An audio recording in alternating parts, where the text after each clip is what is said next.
පළාත් සභා ඡන්දයකට ගිහිල්ලා නැවත ජනවරමක් ලැබෙන්නේ නැති බව ඒගොල්ලෝ දන්නවා. ඒගොල්ලෝ පළාත් පාලන ඡන්දේ මීට මාස 6කට ඉස්සෙල්ලා තිබු පළාත් පාලන ඡන්දේ ඒගොල්ලෝගේ 120ක් ලක්ෂ 22ක් ඒගොල්ලෝගේ ජනපදරම පල්ලම් බැස්සා.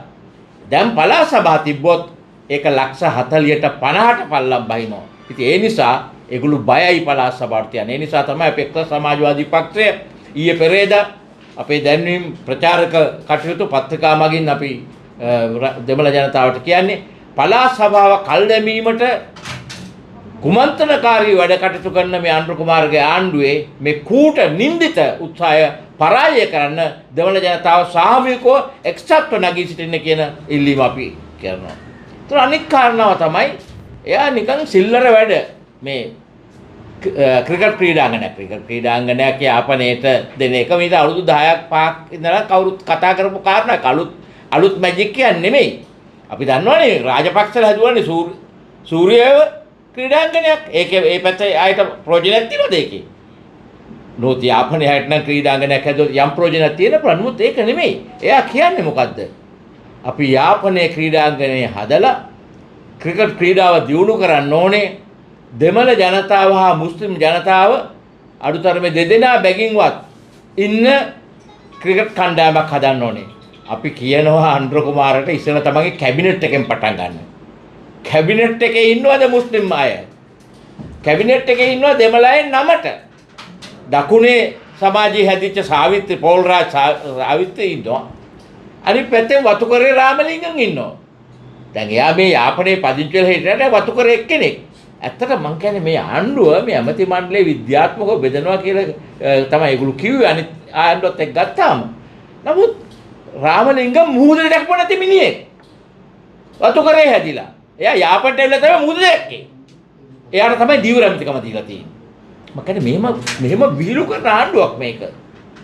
ඉතින් ඒ නිසා අපි තේරුම් ගන්න ඕනේ මේ රැවටිල්ල දැන් අවුරුද්දක් ගත වෙලා තියෙනවා එකම පොරොන්දුවක්වත් ජනතාවට දීලා නැහැ. ජනතාවගේ ජීවන වියදමට පිළිතුරක් දීලා නැහැ. මේ රටේ කම්කරු පන්තිය අද විශාල වශයෙන් බැංකු විදුලි බල මණ්ඩලයේ මොකද විදුලි මණ්ඩලයේ කෑලි 4කට කඩලා පෞද්ගලීකරණය කිරීමේ රනිල් වික්‍රමසිංහලාගේ ප්‍රෝග්‍රෑම් එක IMF ප්‍රෝග්‍රෑම් එක ඉස්සරහට ගෙනියන්න තමයි මේගොල්ලෝ උත්සාහ කරන්නේ. ඇත්තට කොලේ වහලා ගන්න දන්නේ නොත් අද විදුලි බල කම්කරුවෝ අද දැවැන්ත සටනක අද ඉඳලා ඉන්නවා. ඒතර නෙවෙයි බැංකු පුද්ගලීකරණය කිරීමේ සැලැස්මකට තියෙනවා. ඒ නිසා මේගොල්ලෝ කරන්නේ රාජපක්ෂලාට බැරි වෙච්ච රනිල් වික්‍රමසිංහලාට බැරි වෙච්ච ජාත්‍යන්තර මූල්‍ය අරමුදලේ පොරොන්දු ජනතාවගේ කරපිටින් ඇවිල්ලා දොළපිදේන දීලා IMF එකට දෙන්න. IMF එකේ කොන්දේ සිස්ත කරන්න තමයි මේ ආණ්ඩුව උත්සාහ කරන්නේ. ඒතර අනිත් පැත්තෙන් අපිට පේන්නේ මොකද්ද? දැන් මේගොල්ලෝ කිව්වේ අපි නිර්ධන පන්තියේ අය. අපි කම්කරු පන්තියේ අය. කම්කරු පන්තියට තමයි නිර්ධන පන්තිය. කියන්නේ ධනයක් නැති අය. අනුන්ගෙන් කාලා බීලා ජීවත් වෙන්නේ.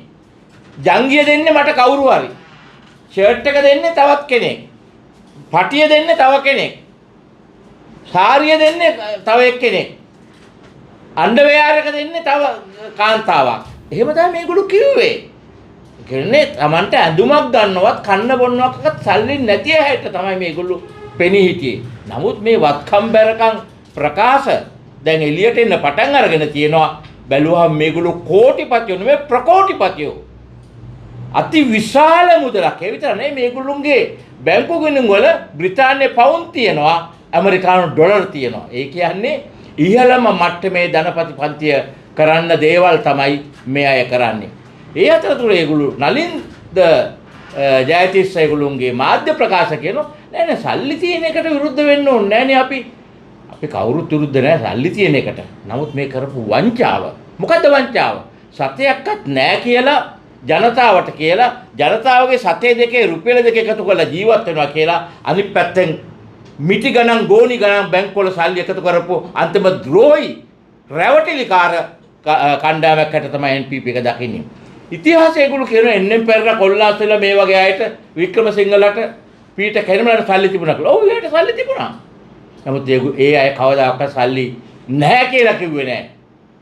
එන්නෙන් පෙරේරා ප්‍රසිද්ධිය කිව්වා යාට ගිරිදර මෝල තියනවා කියලා. ඒ විතරක් නෙමෙයි මතක තියාගන්න. ඒ නායකයෝ මැරෙනකොට තමන්ගේ දේපල තමන්ගේ ව්‍යාපාරයට තමන්ගේ ළඟ හිටපු හිතවතුන්ට පවරලා නොමිලේ පවරලා ගියේ. බර්නාඩ් සොයිසා දකුණු කොළඹ ආසනේ මගේ ගේ ළඟ පදිංචි වෙලා හිටියේ මාත් ඉපදුනෙත් එතන. බර්නාඩ් සොයිසා මිය යනකොට තමන්ගේ වාහනේ පැජරෝ එක තමන්ගේ වාහනේ එලවපු රියදුරාට දුන්නා. අනිත් පැත්තෙන් බම්බලපිටියේ සරස්වති ලොජ් එක ඒ සරස්වති ලොජ් එකේ අයිතිකාරයා බර්නාඩ් සොයිසාගේ තාත්තා බර්නාඩ් සත්‍යක්වත් ගන්න නැතුව ඒක පැවරුවා සරස්වති ලොජ් එකේ දැන් වැඩ කරගෙන යන අයට. එහෙමයි ඒ අය වැඩ කරේ. මතක තියාගන්න. මේ අය කරන්නේ කිය අනිත් පැත්ත. ඉතින් ඒ නිසා ඉතිහාසයේ සල්ලි තියෙන නලින්ද ජයසිරික කියනවා සල්ලි තිබුණාට ඉතින් අපි විරුද්ධ නෑනේ සල්ලි උනක මම කියන්නේ මේ පට්ට රැවටිල්ල පට්ට බොරුව සත්‍යයක් නෑ කියලා මේගොල්ලෝ හැසිරලා මේගොල්ලෝ අන්තිමට සල්ලි මිටි ගණන් මේව කරලා ඒ විතර නෙමෙයි ඒවත් තමන්ගේ පුද්ගලික ස්වර්ණ අනිත් විතර නෙමෙයි මේගොල්ලෝගේ බිරින්දෑවරුන්ගේ දරුවන්ගේ account වල තමයි වැඩියෙන් සල්ලි තියෙන්නේ. ඒගොල්ලෝ ඉතින් මම කියන්නේ ඒ නිසා අපි තේරුම් ගන්නට ඕනේ මේ කරන වංචාවට විරුද්ධව මේ කරන රැවටිල්ලට විරුද්ධව මේ රටේ ජනතාව පෙළ ගැසෙන්නට ඕනේ. විශේෂයෙන්ම අපි තේරුම් ගන්න ඕනේ අද ආණ්ඩුව කියනවා මේ ආණ්ඩුව දාලා යන්නේ නැහැ. රංජන් ජයලාල් විදුලි බල මණ්ඩලයේ හිටපු වෘත්ති සමිතියේ ඒකාබද්ධ පරිමේය නායකයා. දැන් කඩුවෙල නගර සභාවේ මස් කැල්ලක් කටු කැල්ලක් ලෙවකක ඉන්නේ. වෘත්ති සමිතිය ඇතැරලා. එයා කියනවා අපි මැරෙන්නත් ලෑසි. ලක්ෂයක් මරලා හරි මේ ආණ්ඩුව ඔව්. අපි දන්නවා ජනතා විමුක්තිවරණ මැරුවා. මේ රටේ වාමාංශිකයෝ, වෘත්ති සමිති නායකයෝ, හමුදාවල කොටස්, පොලිසියේ නිලධාරීන් 1988 89 ගාණක් මේගොල්ලෝ මැරුවා. ඒගොල්ලෝ එදා මැරුවේ අනීතික විදිහට ගල් කටස් අරගෙන. අද ඒගොල්ලෝ නිත්‍යානුකූලව රාජ්‍ය බලය සහිතව ආණ්ඩුවට විරුද්ධව නැගී සිටින ජනතාව මරන්න ලෑස්ති කියන එක තමයි රංජන් ජයලාල්ගේ ප්‍රකාශයෙන් පේන්නේ. ඒ නිසා අපි තේරුම් ගන්න ඕනේ මේ ආණ්ඩුව දන්නවා. ඒගොල්ලන්ට ආයි බලයට එන්න බෑ. ජනතාවට ඒගොල්ලෝ දීපු පොරොන්දු ඒගොල්ලෝ ඉෂ්ට කරන්නත් බෑ. ඉතින් ඒ නිසා ඒගොල්ලෝ බලනවා බලහත්කාර බලයෙන් රාජ්‍ය බලය පාවිච්චි කරලා ව්‍යවස්ථාදායක ඒකාධිපතිත්වයක් මතක තියාගන්න.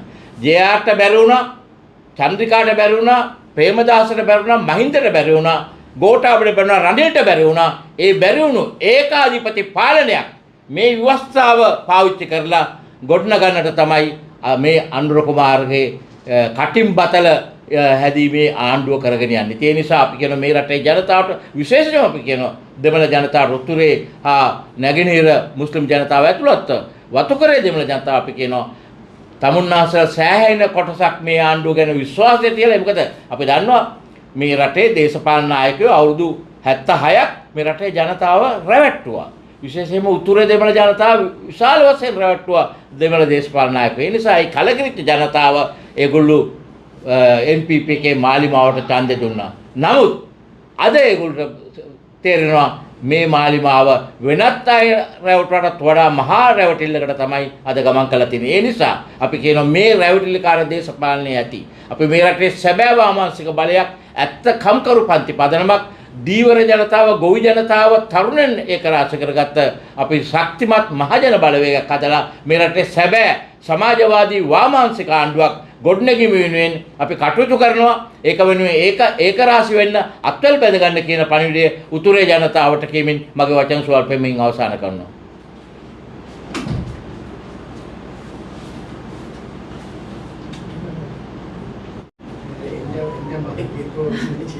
அரசாங்கத்தாரை பண்ருக்குமார் இங்க யாழ்ப்பாணத்துக்கு வந்ததா அந்த கிரவுண்ட் ஒன்று ஓப்பன் பண்ண தெரியுதானே அது யாழ்ப்பாண மக்களுக்கு நல்லது தான். ஆனால் இப்போ அதுவும் யாழ்ப்பாண மக்களுக்கு முக்கியம்.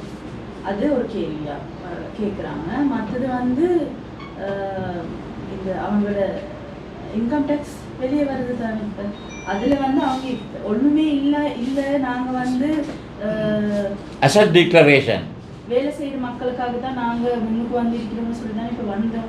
இப்போ வந்ததுக்கு அது போய்த்தானே. இப்போ அவங்களோட அக்கௌண்ட்ஸில் இவ்வளோ பணம் வச்சுக்கொண்டு தான் இங்கே அவங்க ஒன்றும் இல்லாத மாதிரி படம் காட்டுறாங்க.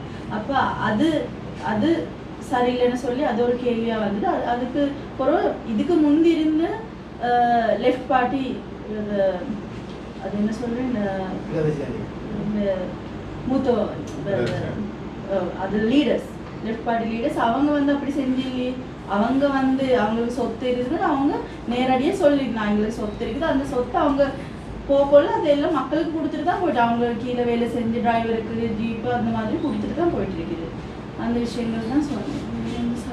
பலா சபா சாந்தி கல்தானிக்கு கிரிக்கெட் டீமுக்கு வந்து இப்போ அந்த கிரவுண்ட் ஓப்பனிங்க்கு வந்து அவங்க சொல்லியிருக்காங்க கிரிக்கெட் டீமுக்கு வந்து தமிழில் 2 பேரும் முஸ்லீமில் 2 பேரும் போட்டு தான் டீம் செய்ய போகிறேன்னு அப்போ தான் அந்த மக்கள் ஒத்துமையை உருவாக்குறதுன்னு சொல்லி அப்போ நாங்கள் கேட்குற கேள்வி ஃபர்ஸ்ட்டுக்கு உங்களோட கேபினெட்டில் இருக்குதா தமிழ் மக்கள் இருக்குதா முஸ்லீம் மக்கள் இருக்குதா ஃபர்ஸ்ட்டுக்கு உங்களோட கேபினெட்டு பார்த்துட்டு தான் அதுக்கு பிறகு தான் நீங்கள் பார்க்கணும் ක්‍රිකට් ටීම செய்ய போகணும் அது செய்யாம இதுக்கு போகணும் අන්තිම පළාත් සභා දාන්න තමයි මේගොල්ලෝ උත්සාහ කරන්නේ.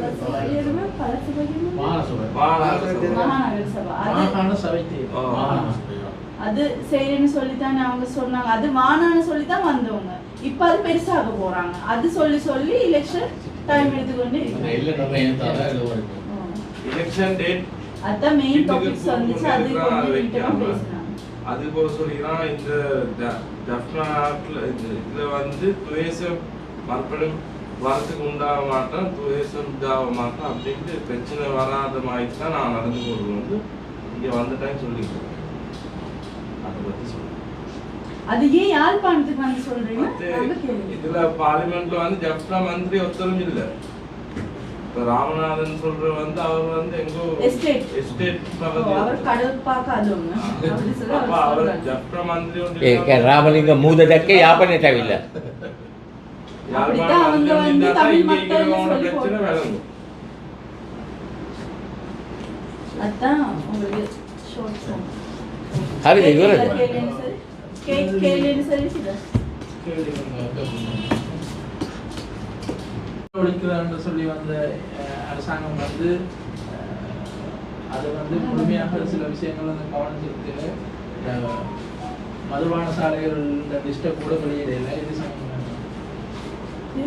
மார்க் கமிட்டி ரிலீஸ் பண்ணணும்னு சொன்னாங்க ஊழல் ஒழிக்கிறான்னு சொல்லி அரசாங்கம் बार कमिटी बार लाइसेंस बार लाइसेंस हैं? बार लाइसेंस කියන්නේ ඔව් මම කිව්වේ නෑ.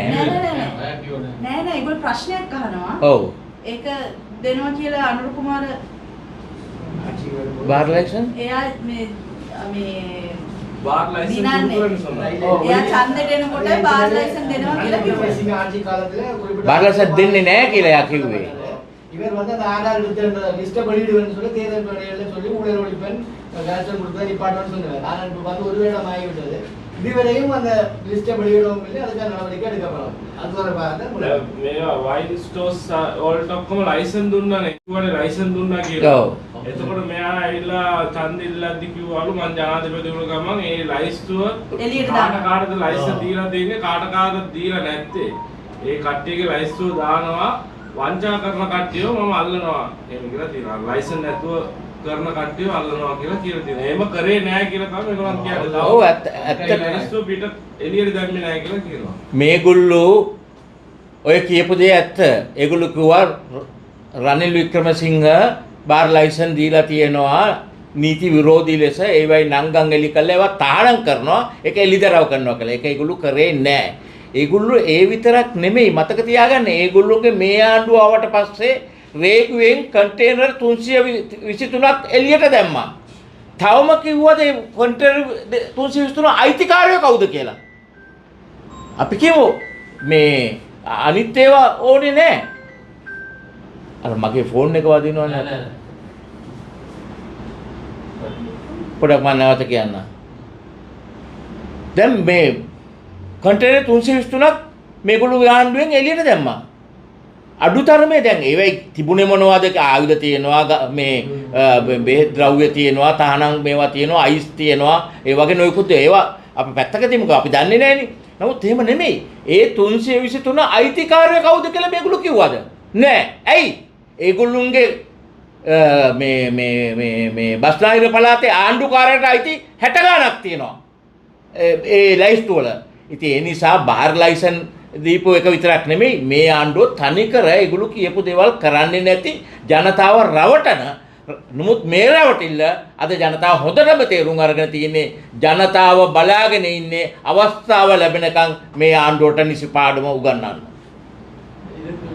நேற்று ஜனாதிபதி அனுரகுமார திசாநாயக்க யுஎன் உரையாற்றி இருந்தார். இன்றைக்கு அதை வந்து பலஸ்தீனத்துக்கு வந்து அது சுதந்திரமாக போகணும்னு சொல்லி அவர் அதுக்கு ஆதரவு அளிச்சிருக்கார். வடக்கு கிழக்குகளை விட அது தொடர்பாக ஒரு மௌனமான நிலையில் இருக்க ரீசன் UN එකට ගිහිල්ලා තියෙනවනේ අනුර කුමාර ප්‍රශ්න සහයෝගිතා විදියට කතා කරලා තියෙනවා. දැන් මම ඉස්සෙල්ලා කිව්වනේ මෙයා කටින් බතල හිටවන කෙනෙක් කියලා. දැන් මේ රටේ මතක තියාගන්න පලස්තීන සහයෝගිතා කොමිටුවේ සභාපති ඒගොල්ලෝගේ බිමල් රත්නායක. මොනවද මේ රටේ ඒගොල්ලෝ කරන්නේ? ඒගොල්ලෝ කිසි දෙයක් කරන්නේ නැහැ. ඒ විතරක් නෙමෙයි. ඊශ්‍රායලයට ඒගොල්ලෝගේ ආගමික හා සංස්කෘතික නමින් රහසිගත මධ්‍යස්ථාන පොතුවිල් වැලිගම මේ නැගෙනහිර කලාපේ ස්ථාන ගණනාවක ඒගොල්ලෝ පවත්වාගෙන යනවා. පොලිස් ආරක්ෂාව දෙනවා ඊශ්‍රායලට ඒවා කරන්න. මේගොල්ලෝ ඇමරිකාව හිත හොඳ කිරීම වෙනුවෙන් කටයුතු කරන ආණ්ඩුවක්. මතක තියාගන්න මේ ගිය අවුරුදු අන්තිමේ තිබිච්ච බ්‍රික්ස් සමුලට ගියේ නෑ. මේ සැප්තැම්බර් මාසෙ තිබිච්ච සහයෝගිතා චීන සහයෝගිතා සමුලට ගියේ නෑ. ඇයි ඒ ඇවිල්ලා ඇමරිකාව සතුටු කරන්න. ඇමරිකාව සතුටු කිරීම වෙනුවෙන් ඊශ්‍රායලට යටින් ආධාර දෙන ආණ්ඩුවක් මේක. බොරුවට UN එකේ ගිහිල්ලා සහයෝගය ප්‍රකාශ කරන වචන කියලා වැඩක් නෑ. ක්‍රියාවෙන්. ඇයි ඊශ්‍රායල මේ ඔය කියන මේ රහසගත මධ්‍යස්ථාන වහලා දාන්නේ නැත්තේ? ඇයි ඒගොල්ලෝ වීසා කැන්සල් කරලා ඒගොල්ලෝ රටින් පිටුවල් කරන්න කියලා? අපි කියන්නේ සිරිම බණ්ඩාරනායකලා මීට වඩා කෙලින් වැඩ කරා. 1972 ඊශ්‍රායල් තානාපති කරේ වැව්වා සිරිම බණ්ඩාරනායක. නමුත් මේගොල්ලෝ අද ඊශ්‍රායල නලවනවා ඊශ්‍රායලට අවශ්‍ය සියලු පාසුවන් ලංකාව දෙමින් ඒ කරන්නේ ඒගොල්ලෝ ඇමරිකානු ගැත්තෙක් හැට මේ රට ගෙනියන්න ජාත්‍ය අතර මූල්‍ය අරමුදලා ලෝක බැංකුවේ වමනාව. ඒ නිසා මතක තියාගන්න මේගොල්ලෝ එක පැත්තකින් චීනය අනිත් පැත්තෙන් ඉන්දියාවත් එක්ක යම් සම්බන්ධකම් තිබුණත් මේගොල්ලෝ ඇත්ත ගිවිසුම තියෙන්නේ ඇමරිකාවේ ඇමරිකානු අධිරාජ්‍යවාදයත් එක්ක. ඒ නිසා ඊශ්‍රායලයට විරුද්ධව කතා කරන දේවල් නිකම් බොරු පොයි. சொல்றாரு இஸ்ரேல்ல இங்க இது இருக்கா ஓவல் ஆபீஸ் அதுக்கெல்லாம் போலீஸ் பாதுகாப்பு கொடுத்து அவனோட வேலைகளை செஞ்சு கொண்டு போக சொல்லியிருக்கிறாரு. மற்ற வந்து இவர் வந்து இஸ்ரேலுக்கு சப்போர்ட்டா அமெரிக்காவுக்கும் சப்போர்ட்டா அமெரிக்கா வைக்கிற எல்லா இதுக்கும் இவர் போவார். இந்த சீனால இது வச்சா அதாங்க சைனால அப்ப அதுக்கெல்லாம் போகல. இப்போ அமெரிக்காவுக்கு சப்போர்ட் பண்றேன்னு சொல்றது வந்து இஸ்ரேலுக்கு சப்போர்ட் பண்ற மாதிரி இருக்கு. அது வாய் வார்த்தையால் இந்தியா சைனாவோட இருக்கிறேன்னு சொன்னதுக்கு இவர் டைரக்டா வந்து அமெரிக்காவோட தான் டீல் பண்றாங்க. அதெல்லாம் செஞ்சுட்டு UN ல போயிட்டு சொல்றா நாம பலஸ்தீனுக்கு தான் சப்போர்ட். அவர் சொல்றாரு இது வச்சன කියනවා. அது வாய் வார்த்தையால சொல்றாரு செயல்ல இவர்ட்ட இல்ல. செயல்ல உண்டு வார்த்தையில உண்டு அப்படிதான் சொல்றாரு. நான் சொன்ன ஒரு கேள்வி இது ஓகே என்னன்னு சொன்னா நான் சொல்ல வந்த கேள்வி பலஸ்தீனத்தை பற்றி போய் அதை கதைக்கிறார். வடக்கு கிழக்குலையும் அதே விஷயத்துக்கு தான் தமிழ் மக்கள் போராடி கொண்டிருக்கும். அது சம்பந்தம் உங்களுக்கு கதைக்கிறேன் விஷயம். ඒ UN එකේ ගිහිල්ලා එයා පලස්තීන ගැන කතා කරනවා. නමුත් මේ උතුරේ දකුණේ තියෙන දෙමළ ජනතාවගේ ප්‍රශ්න ගැන කතා කරන්නේ. හරියටම හරි. හරියටම හරි. ඒක තමයි මම කිව්වේ. එයා ඇවිල්ලා නිකන් බොරු මේ ක්‍රීඩාංගන විවෘත කරනවා අරවමේවා කරනවා කියලා කියනවා. අඩුතරමේ පළාත් සභාවත් ව්‍යවස්ථාවෙන් ලැබිලා තියෙන පළාත් ඒකුන්ට එක ඡන්දකින් පාර්ලිමේන්තුවේ එක පනතකින් එක සතියක එක දවසෙන් මේක ගැටලු විසඳන්න පුළුවන්. පළාත් සභා ඡන්දය ලැබෙන මාසෙ තීන්දුව කරලා තීන්දුව ගන්න පුළුවන්. නමුත් මේගොල්ලෝ කරන්නේ නැහැ. ඒ නිසා ඒ මොකද මේගොල්ලෝ මම කියන්නේ මෙතෙක්කල් ධනපති ආණ්ඩු රැවටුවට වඩා බරපතල ලෙස දෙමළ ජනතාව රවටන ආණ්ඩුවක් මේක. ඒ නිසා මතක තියාගන්න ඉබ්බගෙන් පිහාටු ගන්න එක පුළුවන්. අනුර කුමාරලා මොකද ඒගොල්ලෝ ජාතිවාදී දේශපාලනයෙන් උපත ලැබපු අය. ඒගොල්ලෝ ඉන්දියානු ව්‍යාප්තවාදය ගැන කතා කරපු අය. ඉන්දියානු විරෝධය බීලුණු එපා පරිප්පු එපා කියලා මිනිස්සු මරපු අය මේගොල්ලෝ. මතක තියාගන්න. ඉතින් ඒ නිසා මේගොල්ලොන්ගෙන් මේ උතුරේ ජාතික ප්‍රශ්නෙට කී අබ්බමල් රේණුවකත් විසඳුමක් ලැබෙන්නේ නැහැ කියන එක මම කැට තියලා අද යාපනයේ ඉඳන් කියනවා. ඒ නිසා අපි රැවටිච්ච ජනතාවට කියනවා මේකට ඉදල් පාරයි ගහන්න ලෑස්ති වෙන්න. නැවත ඒගොල්ලෝ ගෙවල් වලට આવොත්. அவர் சொல்றாரு இந்தியாக்கெல்லாம் எதிராக பேசினவர் தான் இவர். அப்போ வந்து பருப்பு வானா வெங்காயம் வேணாம் அப்படியெல்லாம் வேணாம்னு சொல்லி மக்களை கொண்டு வருத்தாங்க. இப்போ வந்து இவருக்கு தமிழ் மக்களை பற்றி பேச போல இவர் தனிக்கிற துவேச ஒரு ஃபேமிலி ஒன்றில் பிறந்தவர் தான் ஐஸ்வர்யா வந்து இவர் இதை பற்றி பேச மாட்டாராம். இவர் வந்து சந்தை வைக்காம அதுதான் காரணம். வச்சா இப்போ இந்தியாவில் வந்து வந்தால் உங்களோட தேவையோடு அவர் பேசுவார் தானே, அவர் பேசி அவர் செய்ய வருத்தாங்க. ஐஸ்வர்யா தான் இதை எடுத்து கொண்டு போகிறார். அவரோட ஒரு சைன் போதும் உங்களோட தலையத்தை மாத்தேலும், ஆனா அதை செய்ய மாட்டாங்க. அவர் வந்து உங்களே வந்து ஏமாத்துக்கு தான் வந்து இந்த கிரவுண்ட் பண்ற அப்படி அதுக்கு பார்க்க தேவையான பிரச்சனை இங்கே இருக்குதானே, அதை செய்கிறாரு. அவர் வந்து வேறு தான் செய்கிறார். அதுதான் சொல்றாரு. அது வந்து போட மாட்டாராம். ஏன்னா வந்து ஆஃபர்ல இருந்து 323 கண்டெய்னர் வெளியே வந்திருக்குதான். அது யார்கிட்டன்னு சொல்லல, அதுல என்ன இருக்குதுன்னு தெரியும். அது வந்து அவங்களோட இதுல இருக்கிற ஒரு மந்திரிட்ட 60 கண்டெய்னர் இருக்குதான். அப்ப அவர் எங்க வெளியே போட போறாரு, அதுல என்ன வஞ்சின்னு எங்களுக்கு தெரியாது. ஆயுதம் வஞ்சா, ஐஸ் வஞ்சா, தூள் வஞ்சா, என்ன வஞ்சின்னு தெரியா, வந்தவங்களோட பேரும் தெரியும் யார் யாருக்கு வந்து. அப்ப அது போடாதவர் இதை போடுவாரான்னு කන්ටේනර් 323 අඩුතරම නන් ටික කියන්න කියලා කියන්නේ. ඒක කියපු නැති එක්කිනා මේ බාර් ලයිසන් ගැන කියයිද කියලා. ඔව් ඒක තමයි. යා. அதை சொன்னாரு பார் லைசன்ஸ் சொல்ல மாட்டாரு. ஒரு கடு அளவு சரி அவர்கிட்ட இருந்து ஒண்ணும் எதிர்பார்ப்பாங்கன்னா அவர் வீட்டுக்கு வந்தா விளக்குமாறெல்லாம் அடிச்சு அனுப்புவாங்க. ඒගොල්ලෝ අද තව එකක් එකතු කරනවා. ඒගොල්ලෝ අද දකුණේ තංගල්ලේ අයිස් වෙන්නනවා මත්ද්‍රව්‍ය කියලා ජනතාවගේ අවධානය වෙන තැනට අපිට අයිස් ගෙන්නලා තියෙනවා නම් උන්ට දඬුවම් කරන්න ඕනේ. හොරකම් කරලා තියෙනවා විපක්ෂව උන් හිරගෙට දාන්න ඕනේ. අපිට කඳුළු නෑ රනිල්ල වෙනුවෙන් ගණන්න. මොකද මේ රට විනාශ කරපු අය. නමුත් ඒක නෙමෙයි අපිට තියෙන ප්‍රශ්නේ. රනිල්ලව රාජපක්ෂලා පරාජය කරේ මේ රටේ ජනතාව මේගොල්ලෝ දීපු පොරොන්දු විශ්වාස කරලා. මේ රටේ ක්‍රමය වෙනස් කරනවා කියලා සිස්ටම් චේන්ජ් එකක් කරනවා කිව්වා. කිසිම චේන්ජ් එකක් නෑ. රනිල්ලට කරන්න බැරි වෙච්ච රාජපක්ෂලාට කරන්න බැරි වෙච්ච සියලු ජනතා දේපල විකුණලා මේ රට අධිරාජ්‍යවාදීගේ ඇමරිකන් කාර්යයන්ගේ ගැති ආණ්ඩුවක් බවට මේක කොලොනියක් ඇමරිකන් කොලොනියක් බවට පත් කිරීමේ වැඩ පිළිවෙල තමයි මේ ආණ්ඩුව ගෙනියන්නේ. அவர் சொல்றாரு இந்த ஐஸ் எல்லாம் குடிச்சாங்க தங்கல்ல அவங்கள வந்து இல்ல ஒன்று இல்லை. அவர் சொல்றாரு அப்படின்னா ரிமாண்ட் போடுங்க. ஐஸ் கொண்டாடுறவங்க பிடிங்க, பிடிச்சி சும்மா போய் டிவியில காட்டி ஐஸை பிடிச்சேன்னு வேறு இல்லை. அது கொண்டாடுறவங்களும் உள்ளுக்கு போடுங்கன்னு சொல்றாரு. மற்ற வந்து இந்த ரணிலுக்கு மைந்தகி செய்யலாத வேலையை அவர் செய்வார். எனக்கு எல்லாம் விற்று அமெரிக்காவுக்கு வந்து கடைக்கு தான் போவார். அதுதான் செய்வார். இங்கே இருக்கிற ஒவ்வொரு இடத்தோட அவரும் விற்பாராம். விற்று அது சல்லியாக்கி அவர் அமெரிக்கா என்ன சொல்லுதோ அதை தான் இவர் செய்வாராம். வேற ஒன்றும் அவர் செய்ய போகிறது இல்லை. சரி, தேங்க்யூ.